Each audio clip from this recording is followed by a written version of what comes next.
Greetings, everybody. This is Chris Islip from the Montana World Affairs Council. Welcome to another session of Connect Montana.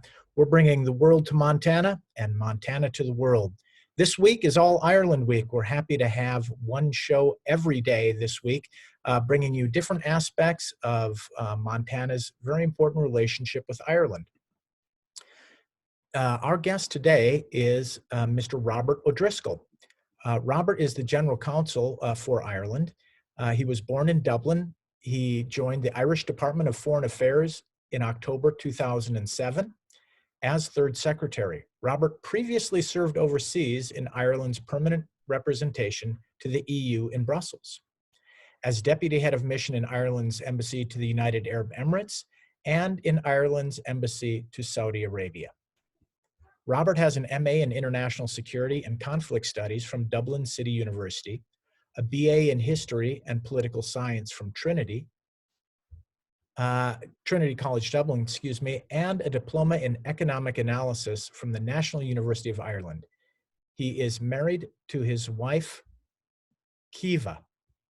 So you're very welcome, Robert. Over to you. Thanks, Chris, and well done on getting my wife's name correct.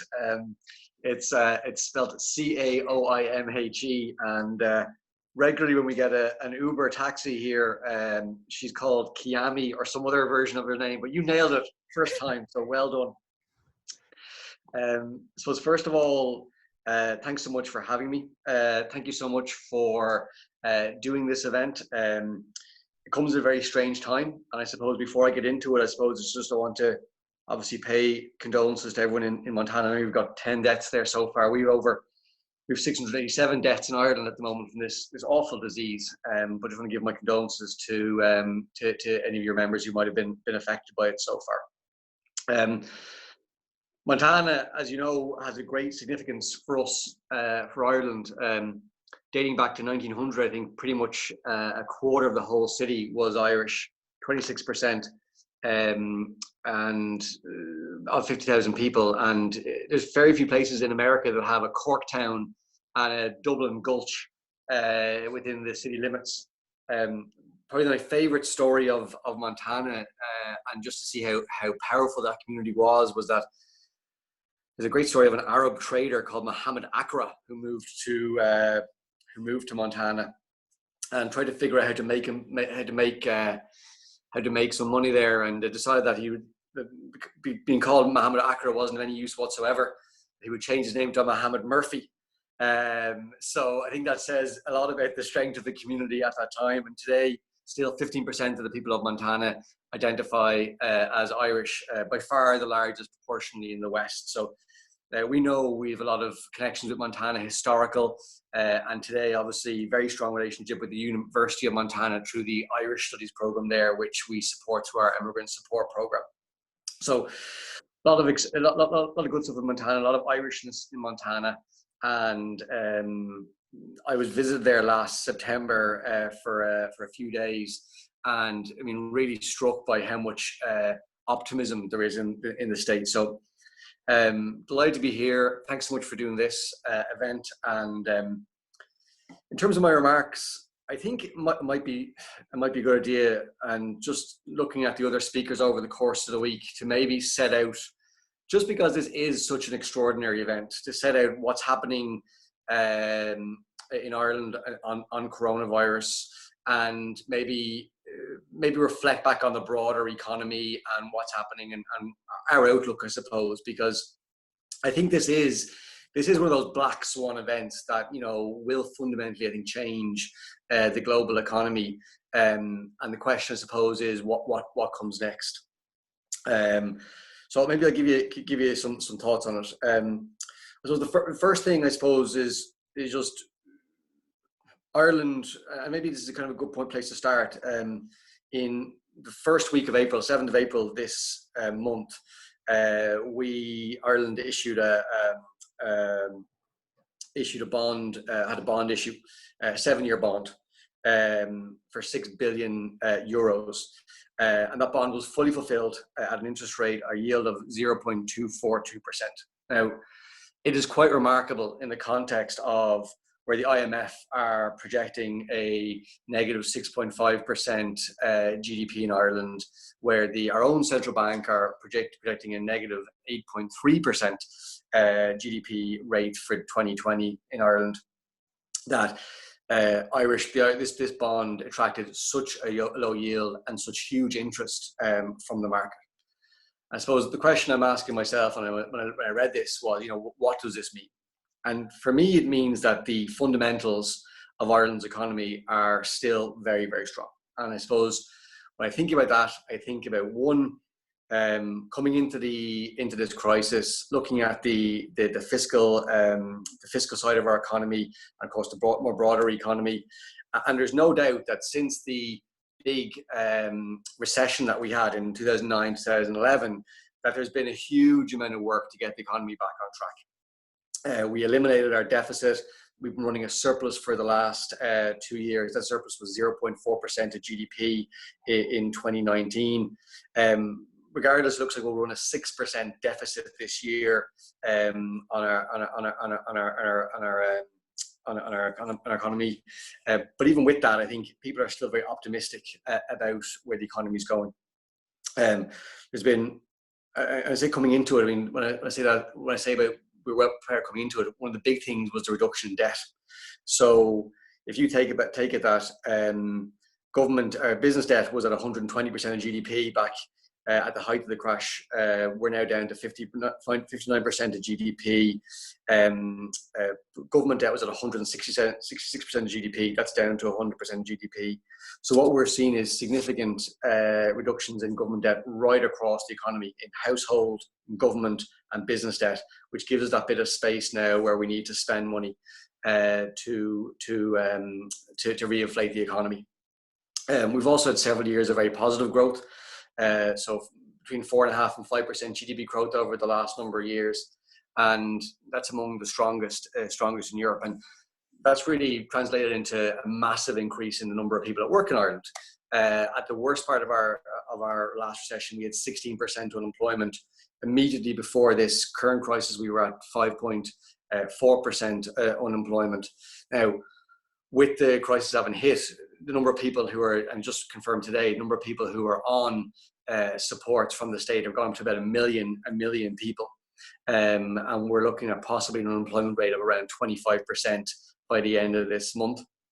But their hope is, or the expectation is, that once this crisis abates, by the end of the year we'll be back down to about a 10% unemployment rate, which is not too bad. And as I said earlier, on the debt side, because the economy has been so strong, because we've made all those corrective actions over the last 10 years, there is headspace to reinflate the economy. And so far, we've spent about 6.7 billion euros, so what's just over $7.2 billion, or 3.3% of our GDP on the fiscal response. And that's around keeping people, subsidizing 70% of jobs for people who are in COVID impacted industries, over 400 million for our businesses in terms of loan supports, consultancy advice, a range of different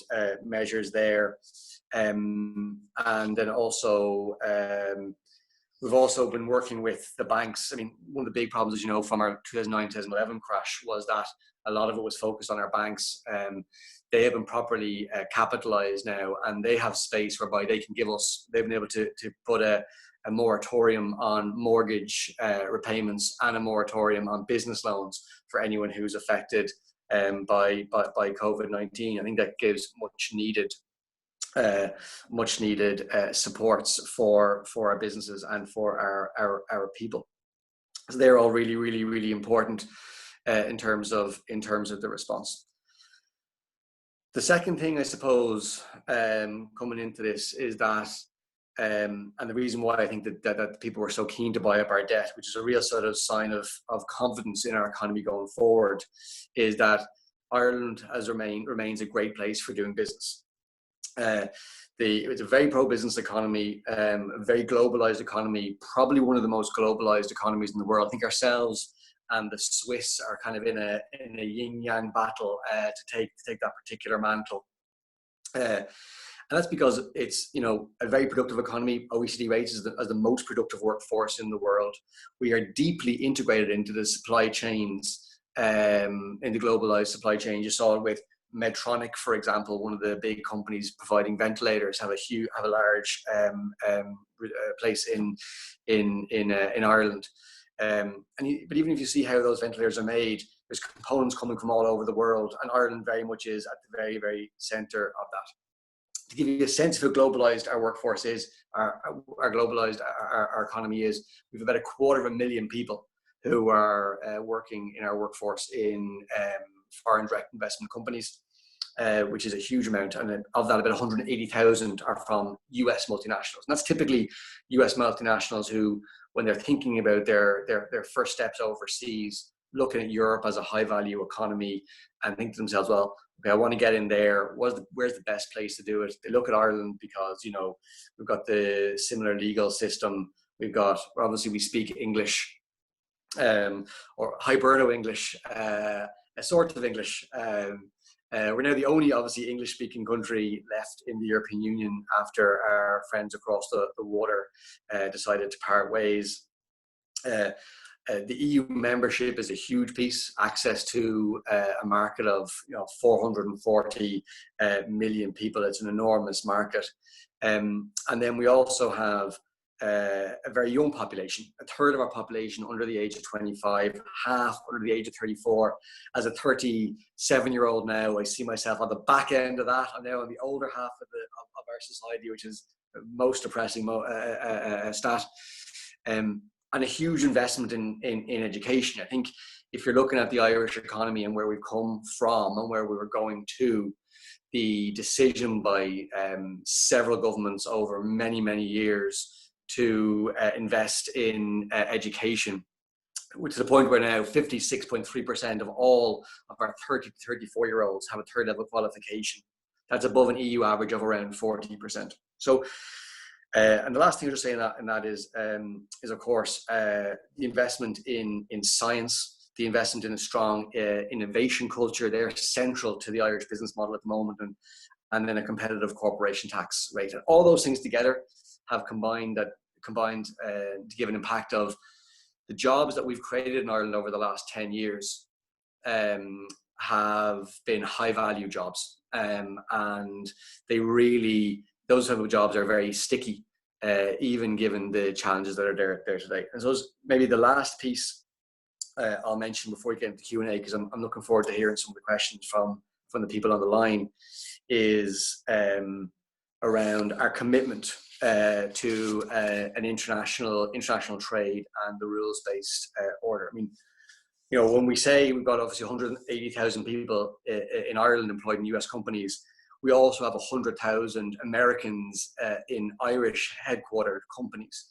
And I think that those strong transatlantic trade, that's a hugely important for Ireland. So what you'll see when the Taoiseach visits, our Prime Minister visits the White House, or when any of our business leaders, our political leaders are over here, we are very keen to talk about how important transatlantic trade is, how important it is for Europe and the US to be on the same page on trade issues, particularly when we're dealing with countries that may not follow the rules the way the rest of us do.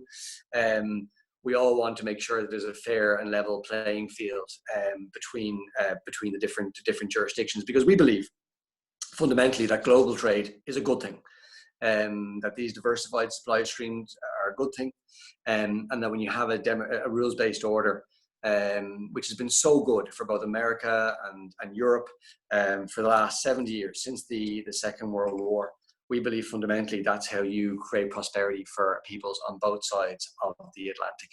So when people look at Ireland, they see that as being a core part of our message and a core part of what we're talking to the world about.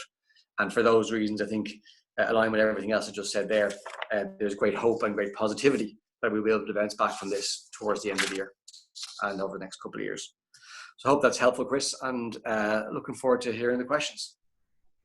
Robert, thank you very much for all of that information and a very positive message. I also want to welcome our good friends from the Montana World Trade Center. We have Brigitte Miranda Freer with us today, and I'm going to go over to her for a question. Over to you, Brigitte. Thanks, Chris, and hi, Robert. Hey, Brigitte. I was glad to hear your concluding remarks there that you fundamentally believe that global trade is a good thing. I believe that also. And I think you're probably aware that last night the Trump administration issued an executive order that would allow for a 90-day postponement of payment of duties for some importers of record in the United States. And that's part of our administration's COVID-19 response. I'm personally hopeful that while this is clearly an act that's very specific and targeted to lessening the impact of COVID-19, that maybe it signals a softening in our current administration's stance towards what is really a quite protectionist trade policy. So if this small opening of the door leads to an appetite to, ease trade restrictions and more specifically tariffs that are imposed on EU imports, what would you see as a specific first step that might be palatable to the U.S. administration on this front? You might have a couple things on your list. Yeah, I mean, I think the live one at the moment is the conversation on the Boeing and Airbus conversation, and that's one, of course. There was a ruling by the WTO against Airbus previously. The US then put sanctions or put extra duties on a range of European Union goods, among them Irish cheese and butter. Which has cost me personally an awful lot because I eat an awful lot of Irish cheese and butter. And obviously there's a case coming up around Boeing later on the year at WTO as well. In this case, that would seem to be a good first step if coming to a positive outcome on that. I know that the EU's trade commissioner, who is Phil Hogan, who is of course from Kilkenny in Ireland, he's a former agricultural commissioner as well.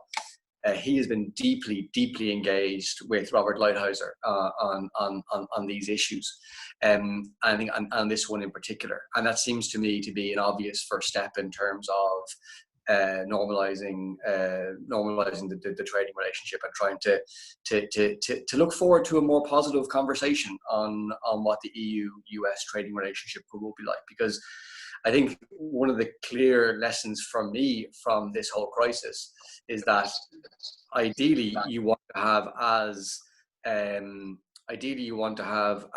integrated a global trading system as possible, so that if anywhere is hit, that there's enough capacity in the system to generate what we all need, and go from there. So I mean that'll be my view on it. Thanks, Robert. Here's one from a participant. Under the current U.S. administration, is it proving harder to attract U.S. corporations to Ireland and retain existing foreign direct investment from the U.S.?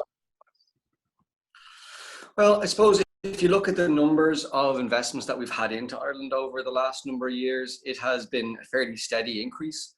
I mean, I don't buy into the idea that, jobs created in Ireland are jobs that, can't be created in America. The reality is that the European Union is a different market. Like if you take of California, we're 8 time zones away from Ireland. I know from my own working environment that that's very difficult to do.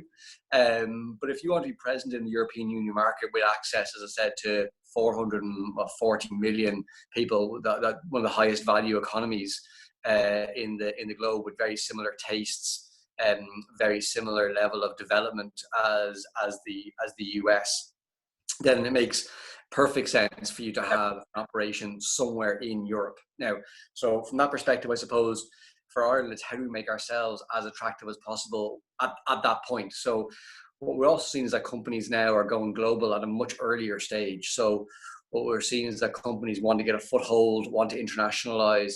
And, if you look at when, say, for example, companies like Google and Salesforce, when they made their first international steps, they had tiny numbers of employees, but they both chose, and other companies have chosen Ireland as the first step, just because it's such a well-trodden path. I mean, we have a very strong track record in this regard. I think I have a thing here. Yeah, here we go. These numbers kind of blow my mind. 20 to 25 of the world's top international financial services companies in Ireland, 17 of the top 20 global banks, all of the top 10 born internet companies, all of the top 10 pharma companies, 9 of the top 10 global tech companies, and 14 of the 15 top global med tech companies. So it's a very warm path. It's a very comfortable place for them to come and set up, and they know they can get the talent. And really, that is the big thing. I talk to people here in the Bay Area. It's, can you get the skills to fill the jobs? And Ireland, we've been very good at, one, educating our own people, but then on the other side of it, on creating a society where we can attract people to come and live and stay. And I think that's the bit, I think probably of the last 10, 20 years that I'm most proud of in Ireland, is that we have done things like, obviously had the marriage equality referendum, first country in the world to do a marriage equality referendum, which passed 2/3 to 1/3. We've got a society where 16% or 17% of our whole population now is born outside of Ireland. We've done that with no anti-immigrant sentiment, thankfully. And these are really, really good things. And it points to a much more progressive society that people, again, the talent wants to move and live there and work for great companies. So we're happy that Ireland can offer that at the moment. This is a very, notwithstanding the current very difficult time, it has been a good time for Ireland. Robert, here's another one from a guest. From a policy perspective, America is becoming more protectionist. Do you view post-COVID world accelerating these trends, which the current crisis is highlighting, for example, supply chain problems, 3M masks in Europe, PPE in China, delays, ventilators made in Ireland by Medtronic, for example, the weaponization of supply by government and lack of global cooperation? Oh, that's a softball to you, Robert. Over to you.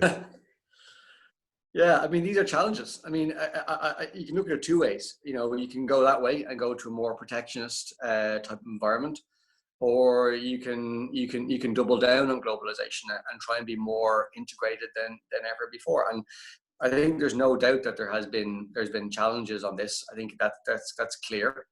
That's clear. But there is an opportunity, I think, also to think about, okay, how can we develop stronger relationships, like a kind of I mean, the obvious one will be a global trade deal between the EU and the US, which would remove the barriers that are currently there in the supply chains and facilitate much greater trade between the two regions. So it can go any which way, I think everyone needs to let the dust settle on this before we see what comes next. But we have we've got a very interesting couple of years ahead of us by all accounts. Indeed, we do. Robert, thank you so much for that. I'm going to just ask you if you have any last words for our participants before we wrap up. Yeah, I just want to say enjoy the week ahead. It's a wonderful program. I see a mix between talking about the what's going on in Ireland and our recovery, our renaissance, as you so nicely described it, Chris. Bit of Yeats as well in there, so some culture and the arts.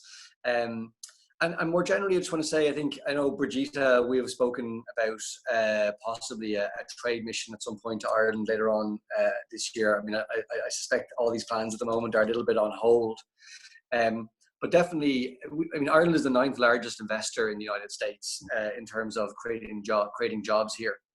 And there definitely is potential for deeper collaboration between Ireland and Montana, not only in business, but also in research and policy exchange. And I think, you know, that's our aspiration. I mean, particularly post Brexit, our aspiration is to take up some of the slack in being a bridge between the US and the European Union. And Ireland and Montana is a good place to start. Excellent message. Thank you again, Robert, for joining us. So again, it is All Ireland Week here at Connect Montana. Thanks to Robert Driscoll, the Consul General, who joined us today Tomorrow we have Dr. Jonathan Westrup, who, as Robert mentioned, is going to be talking about Ireland's economic renaissance and insights that may hold for Montana. That's also coming to you in partnership with the Montana World Trade Center. Then we've got Gary German, who's a poet and playwright, who's going to be talking about Yeats, followed by John Reynolds, who will be speaking about Irish national treasure Christy Moore, a musical touchstone for Irish culture and Irish history. And then Elaine Coughlin, who's a venture capitalist, is going to come on Friday to talk about the U.S.-Irish investment beyond COVID-19. So these next four events will be at 9:30 Montana time, everybody. So please come and join us. Thank you very much for coming today. If you have any thoughts, any suggestions, any comments, please send them to me at info@montanaworldaffairs.org. So until tomorrow, thank you all very much. Bye-bye. Thanks, Chris. Thanks, Chris.